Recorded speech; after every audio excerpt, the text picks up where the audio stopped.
Hello दोस्तों, स्वागत करता हूं आज की इस वीडियो में हम लोग आज क्लास 12th के फिजिक्स का मॉडल पेपर का टॉप 45 मोस्ट इंपॉर्टेंट ऑब्जेक्टिव प्रश्न करेंगे। वही प्रश्न जो आपके परीक्षा में बार बार पूछे जाते हैं, सारे प्रश्न वीवीआई बनता है। तो सभी स्टूडेंट से निवेदन है, इस वीडियो को अंत तक देखिएगा और सभी प्रश्न को याद कर लीजिएगा। और इसका पीडीएफ हम आपको फ्री ऑफ कॉस्ट दे देंगे। कहाँ पर देंगे वो वीडियो को लास्ट में बतलाएंगे। चलिएगा, पहला प्रश्न देखिएगा। प्रश्न पूछा जा रहा है, क्या विद्युत चुंबकीय तरंगों की प्रकृति क्या होती है?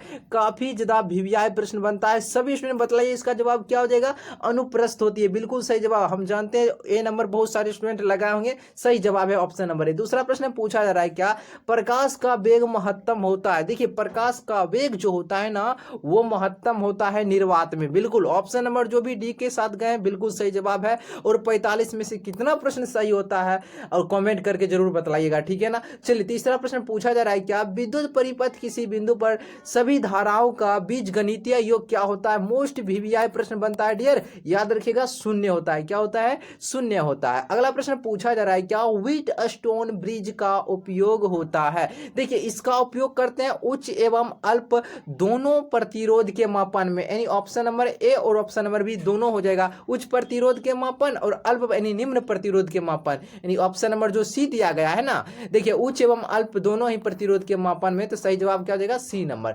चलिए, अगला प्रश्न पूछा जा रहा है, क्या एक विद्युत परिपथ में विभवांतर मापा जाता है? तो मापा जाता है वोल्ट में मापा जाता है। कोई दिक्कत नहीं होना चाहिए। और वीडियो अच्छा लगता हो तो लाइक जरूर कीजिएगा, चैनल पर नहीं तो सब्सक्राइब कर लीजिएगा। इसी तरह का वीडियो आपको इस चैनल पर मिलता रहेगा, ठीक है ना। अगला प्रश्न पूछा जा रहा है, किरचॉफ का बिंदु नियम ये पालन करता है? ये पालन किसका करता है डियर? ये पालन करता है आवेश की संरक्षता का सिद्धांत का पालन करता है, ठीक है। चलिए, प्रश्न पूछा जा रहा है अगला क्या है, यदि L प्रेरकत्व हो और R प्रतिरोध हो और C संधारित्र हो की धारिता हो तो L बट्टा R एवं RC का विमीय सूत्र क्या होगा? M0L0T M0L0T हो जाएगा। यानी RC का भी विमीय सूत्र M0L0T होगा और L बट्टे R का भी विमीय सूत्र M0L0T होगा। कोई दिक्कत नहीं होना चाहिए, ठीक है। चलिए, अगला प्रश्न देखिए, क्या पूछा जा रहा है, समरूप वेग से चलायमान आवेश उत्पन्न क्या करता है?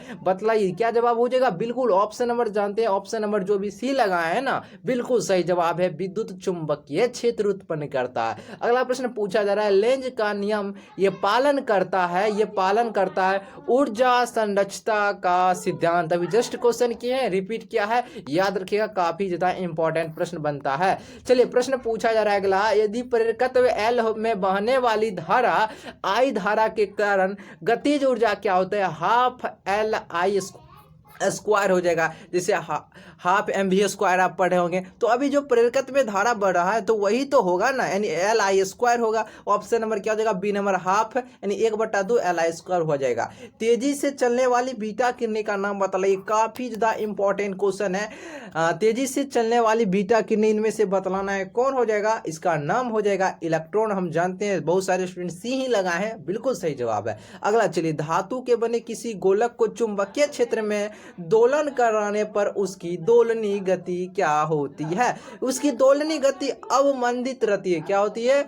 अवमंदित रहती है। कोई दिक्कत नहीं होना चाहिए। अगला प्रश्न देखिए, प्रश्न पूछा जा रहा है, क्या विद्युत चुंबकीय प्रेरण की घटना के आविष्कारक थे फैराड साहब? अगर 100 प्रेरकत्व का एसआई मात्रक क्या होता है? काफी ज्यादा वीवीआई प्रश्न बनता है। इसका मात्रक होता है हेनरी। क्या होता है? हेनरी। अगला प्रश्न पूछा जा रहा है, निम्नलिखित में से किस तरंग की तरंगदैर्ध्य है वो न्यूनतम होती है? बतलाइए। प्रश्न पूछा जा रहा है, काफी ज्यादा इंपॉर्टेंट प्रश्न बनता है।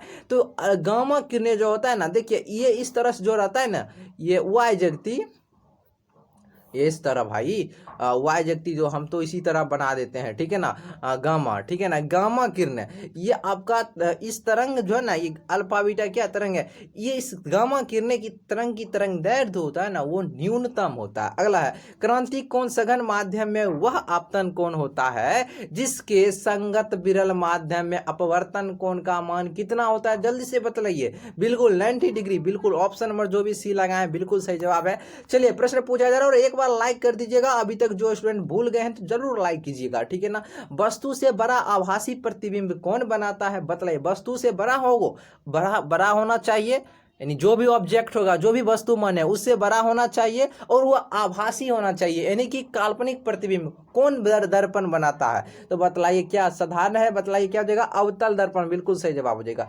अब एक एएमयू बराबर एटॉमिक मास ऑफ यूनिट, यानी एक एएमयू बराबर क्या होता है, यही आपको बतलाना है। तो 1.6 गुने 10 की घात माइनस 27 kg होता है। एक एएमयू बराबर 1.6 गुने 10 की घात माइनस 27 kg, याद रखिएगा।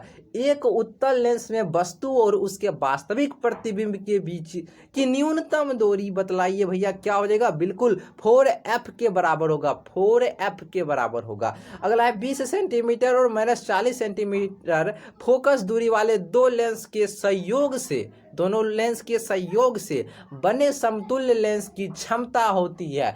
मतलब इसकी क्षमता क्या होगी? न्यूमेरिकल क्वेश्चन है। प्लस 2.5 डायोप्टर हो जाएगा, क्योंकि क्षमता का जो ऐसे मात्रक यूनिट होता है वह डायोप्टर होता है। बच्चे से जानते और 10th क्लास 9th क्लास में पढ़े होंगे। सरल सूक्ष्मदर्शी की आवर्धन क्षमता बराबर क्या फॉर्मूला होता है? मोस्ट इंपॉर्टेंट क्वेश्चन है डियर, सभी स्टूडेंट जरूर याद रखिएगा। ये होता है 1 + d/f, 1 + d/f। अगला प्रश्न देखिए, पूछा जा रहा है एक व्यक्ति -2.5 डायोप्टर क्षमता वाला चश्मा पहनता है। नेत्र दोष तथा बिना चश्मे के व्यक्ति का दूरबिंदु क्या होगा? दूरबिंदु होगा निकट दृष्टि 40 सेंटीमीटर। चलिए अगला प्रश्न पूछा जा रहा है, प्रकाश की अनुप्रस्थ तरंग की प्रकृति की पुष्टि कौन करता है? इसकी पुष्टि करता है ध्रुवन। अगला चलिए, निर्वात में 6000 एंगस्ट्रॉन तरंगदैर्ध्य का एक वर्षीय प्रकाश 1.5 अपवर्तनांक वाले एक माध्यम में प्रवेश करता है। इस माध्यम में इसका तरंगदैर्ध्य कितना होता है? 4500 एंगस्ट्रॉन होता है। कितना हो जाएगा? 4500 एंगस्ट्रॉन। चलिए भैया अगला प्रश्न पूछा जा रहा है, जेड परमाणु क्रमांक वाले परमाणु की किसी दी गई कक्षा में इलेक्ट्रॉन की ऊर्जा अनुक्रमानुपाती होती है जेड इनवर्स, जेड के पावर -2 के अनुक्रमानुपाती होता है। ठीक है ना, याद रखिएगा, यानी कि Z/2। ठीक है ना। नाभिक की त्रिज्या की कोटि क्या होती है? 10 की घात -15 मीटर होता है नाभिक की त्रिज्या की कोटि। ठीक है ना। परमाणु हुआ, परमाणु के बीच में नाभिक हुआ, नाभिक में प्रोटॉन प्लस न्यूट्रॉन रहता है, इन दोनों के समूह को क्या न्यूक्लियन कहा जाता है। उसी नाभिक की पूछा जा रहा है त्रिज्या की कोटि 10 की घात -15 मीटर। अगला है रदरफोर्ड के अल्फा, इसको पढ़ते हैं अल्फा कण प्रकीर्णन प्रयोग में जिस बल के कारण अल्फा कण प्रकीर्णित होते हैं उसे क्या कहते हैं? उसे चुंबकीय बल कहा जाता है। क्या कहा जाता है? चुंबकीय बल। और बहुत सारे बुक में आपको कूलम्ब बल दिया रहेगा, वो बिल्कुल गलत जवाब है। ठीक है ना। रदरफोर्ड का अल्फा कण प्रकीर्णन पढ़िएगा, उसमें आपको बुझा जाएगा। देखिए हाइड्रोजन स्पेक्ट्रम में जब संक्रमण किसी उच्च कक्षा से दूसरी कक्षा में होता है तो प्राप्त कौन सी श्रेणी प्राप्त होती है? बतलाइए। तो हो जाएगा बामर श्रेणी। बिल्कुल आप सभी का जवाब जो भी बी लगाए तो बिल्कुल सही जवाब है आपका। अगला प्रश्न पूछा जा रहा है, निम्न में से कौन सी श्रेणी विद्युत चुंबकीय स्पेक्ट्रम के प्रावैंगनी भाग में पाई जाती है? ये दोनों क्वेश्चन काफी लाजवाब है और सभी स्टूडेंट को याद होना चाहिए। लाइमेन क्या हो जाएगा? लाइमेन हो जाएगा। चलिए अगला प्रश्न पूछा जा रहा है, क्या देखिए, और गेट का बुलियन व्यंजक बच्चे आपको बहुत बार बतला दिए हैं। और गेट का, तो और गेट का क्या होता है? A + B बराबर में क्या हुआ? अगर आपसे नॉर गेट का पूछता है, अगर नॉर गेट का पूछेगा तो क्या कहिएगा? इस पर रैकरिंग चढ़ा दीजिएगा। तो अभी और का पूछा है, A + B बराबर हुआ। एंड गेट का क्या होता है? एंड गेट का होता है A.B बराबर क्या होता है? हुआ। अगर आपसे नैंड गेट का पूछता है, यानी NAND का पूछता है, तो इस पर रैकरिंग चढ़ा दीजिएगा। तभी एंड का पूछा है तो A.B बराबर क्या हो जाएगा? वाई। चलिए आप बतलाइए 32 का जवाब तो आप बतला सकते हो, जस्ट बतलाएं। और नॉर गेट का क्या होता है? तो और वाला आपको याद है, A + B बराबर वाई होता है और गेट का, और एन लगा दिया तो इसके बदले रैकरिंग चढ़ा दीजिए। A + B के पावर में रैकरिंग बराबर क्या हो जाएगा? वाई। ठीक है ना। चलिए अगला प्रश्न पूछा जा रहा है, क्या जर्मेनियम तथा सिलिकॉन में बैंड अंतराल इलेक्ट्रॉन वोल्ट में क्रमशः कितना होता है? बतलाइए नूनू सुगा, बतलाइए क्या हो जाएगा? 0.7, 1.1 हो जाएगा। चलिए अगला प्रश्न पूछा जाए, टीवी प्रसारण के लिए जिस आवृत्ति परास का उपयोग होता है उस आवृत्ति परास का वह कितना होता है? 30 से 300, एम हुआ मतलब इसको पढ़ते हैं मेगा, एच जेड को पढ़िए हर्ट्ज, यानी 30 से 300 मेगा हर्ट्ज जो होता है। और हमेशा याद रखिएगा परीक्षा में बार बार प्रश्न पूछे जाते हैं। प्रश्न पूछा जा रहा है प्रकाशिक तंतु क्या होता है, ये संप्रेषण और तरंग निर्देशक दोनों होता है, यानी ए और बी दोनों हो जाएगा, संप्रेषण और तरंग निर्देशक।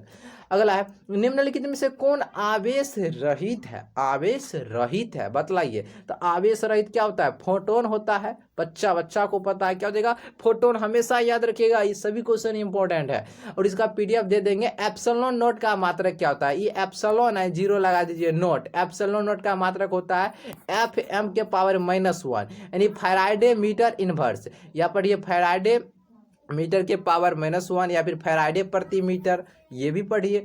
अंतरिक्ष संचार में होता है, अंतरिक्ष संचार में क्या होता है बतलाइए।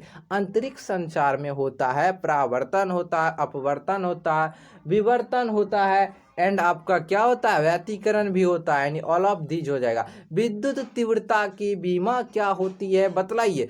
MLT के पावर -3, I के पावर -1, मोस्ट VVI प्रश्न है, याद रखिएगा। प्रश्न पूछा जा रहा है गॉस के नियमानुसार, गॉस का प्रमेय बतलाइए क्या कहता है। ये फाई बराबर होता है आपका क्या, Q/ε0 होता है, Q/ε0। अगला चलिए ऑप्शन नंबर ए हो जाएगा। आवेश के पृष्ठ घनत्व का मात्रक क्या होता है, पृष्ठ घनत्व का मात्रक कूलाम प्रति मीटर स्क्वायर क्या होता है, कूलाम प्रति मीटर स्क्वायर। अगला प्रश्न पूछा जा रहा है 5 ओम प्रतिरोध के तार से जिसका विभवांतर 7 वोल्ट है और 20 मीटर तक इसमें धारा प्रवाहित होती है, उत्पन्न उष्मा। देखिए उष्मा आपसे पूछा जा रहा है, यानी H मतलब हीट मतलब उष्मा। तो H बराबर फार्मूला आपको याद है, कहिएगा हाँ याद है, क्या होता है बतला दीजिए। तो I² होता है ना भैया, बिल्कुल होता है। देखिए आई का मान दिया है, देखिए 5 ओम प्रतिरोध को कहते हैं इंग्लिश में रेजिस्टेंस, यानी कि आर का मान 5 ओम है। अब देखिए आर का मान आपको दिया गया है, उसके बाद है एक तार से जिसका विभवांतर भी, और देखिए विभवांतर यानी वोल्ट भी आपको दिया गया है कितना 7। आप बतलाइए। और 20 मिनट तक धारा को इंग्लिश धारा यानी कि एम्पियर आई से सूचित करते हैं। तो आई बराबर आपको कितना, अरे भाई 20 मिनट तक धारा, यानी धारा 20 मिनट तक धारा, मिनट यानी आपको मिनट दिया गया है, ठीक है ना। टाइम, तो टाइम आपको कितना दिया गया है टी, यानी कि टाइम आपको दिया गया है कितना 20 मिनट। अब 20 मिनट बस मान रख दीजिए, बस बन गया। चलिए हम मान रख कर बता ही देते हैं। H बराबर फार्मूला होता है I² फार्मूला होता है। अब बतलाइए H बराबर क्या हो जाएगा, अब बतलाइए। I का मान दिया गया है, सबसे पहले बतलाइए, तो कहिएगा नहीं, तब I का मान पहले निकाल लीजिए। V बराबर फार्मूला होता है I²RT, ये ओम के नियम है, पढ़ेंगे। V बराबर फार्मूला होता है I²RT। देखिए लेकिन आपको V का मान दिया गया है, V का मान कितना दिया गया है आप बतलाइए। देखिए 7 वोल्ट, V की जगह 7 रखिए बराबर। I का मान आपको दिया गया है I², कहिएगा नहीं दिया है तो रहने दीजिए। और गुना R का मान दिया गया है, कहिएगा R का मान तो 5 दिया गया है, बिल्कुल सही हो जाएगा 5। अब बतलाइए सर जी क्या हो जाएगा 7, I गुना में है 5 इन्हें आ जाएगा, भाग हो जाएगा, अब बराबर में I² हो जाएगा। कोई दिक्कत तो नहीं होना चाहिए, ठीक है ना। अब देखिए गड़बड़ तो नहीं कर दिए है भैया जी। 20 मिनट तक धारा आई का मान दिया गया है, का हो भाई 20 मिनट तक धारा। हाँ देखिए डियर क्या हो जाएगा, आपका धारा दिया गया है आई का मान, क्या हो जाएगा आई का मान कितना हो जाएगा, अरे किसका मान हमको चाहिए, अरे नहीं सही दिया गया है। देखिए V बराबर फार्मूला IR होता है, हम लिख दिए I², सॉरी इसके लिए क्षमा चाहते हैं। V बराबर क्या होता है IR। अब V का मान देखिए कितना दिया गया है 7 दिया गया है। अब देखिए बराबर I गुने R का मान कितना दिया गया है आर का मान देखिए 5 दिया, देखिए थोड़ा गड़बड़ हो गया था, ठीक है ना। 7 आई गुना में इधर 5, तो आई बराबर देखिए आई का मान आपका 7/5 आ गया। अब कोई दिक्कत नहीं होना चाहिए। चलिए आई का मान याद रखिएगा 7/5। अब एच बराबर फार्मूला लगा दीजिए, आई स्क्वायर कितना हो गया RT। आई का मान अभी 5/7 निकाले हैं, आर का मान कितना है 5 है, और टी का मान कितना है, टाइम आपको दिया गया है, टी का मान बतलाइए 20 मिनट दिया गया है। इसको पहले सेकेंड में बदल लीजिए, 20 गुने सेकेंड में बदलने के लिए 60 से गुना कर दीजिए, 60 दूनी 120 पर एगो जीरो यानी 1200 हो जाएगा, यानी इसका मान हो जाएगा 1200। टाइम आपको कितना दिया गया 1200 से इसमें क्या कीजिएगा गुना कीजिए 1200 से गुना। चलिए 1200 से गुना हो जाएगा, कोई दिक्कत नहीं होना चाहिए। अब बतलाइए, अब काट रहा है काटिए, नहीं तो नहीं काटिए। चलिए नहीं कट रहा है तो ऊपर वाला गुना कर दीजिए, आई स्क्वायर, आई का मान 5/7, आई स्क्वायर नहीं एक बार और 5/7 होगा। चलिए अब देखिए कट रहा है तो काटिए, नहीं तो छोड़ दीजिए, ऊपर वाला गुना कर दीजिए। ऊपर वाला गुना करने के बाद जितना भी आएगा तो वो आपका क्या हो जाएगा हिट हो जाएगा। और आपको कैलोरी में पूछा है ना, कैलोरी में बदलने के लिए 4.2 से भाग दे दीजिएगा, बस आंसर मिल जाएगा, ठीक है ना। अब देखिए भाग दीजिएगा, अगर नहीं मिलता है तो कमेंट कीजिएगा, ठीक है। ऐसे आंसर हम आपको बतला देते हैं, इसका आंसर आ जाएगा 2800 कैलोरी आ जाएगा। कितना 2800 कैलोरी। और इसका PDF बतला देते हैं। PDF कहाँ पर मिलेगा, टेलीग्राम पर मिलेगा। कहाँ पर मिलेगा, टेलीग्राम। कहिएगा टेलीग्राम का नाम क्या है, टेलीग्राम ग्रुप का नाम है NKK ऑफिशियल 3M। जो इस चैनल का नाम है वही टेलीग्राम का नाम है, उसका लिंक डिस्क्रिप्शन बॉक्स में डाल देते हैं, जाइए ज्वाइन हो जाइए, इसका PDF ले लीजिए फ्री ऑफ कॉस्ट, और एक बार याद कर लीजिए बढ़िया से। और इसका ये प्रश्न बनता है तो कमेंट करके जरूर बतलाइएगा, नहीं तो हम दूसरे वीडियो में जरूर बतला देंगे। तो आज के लिए इतना ही।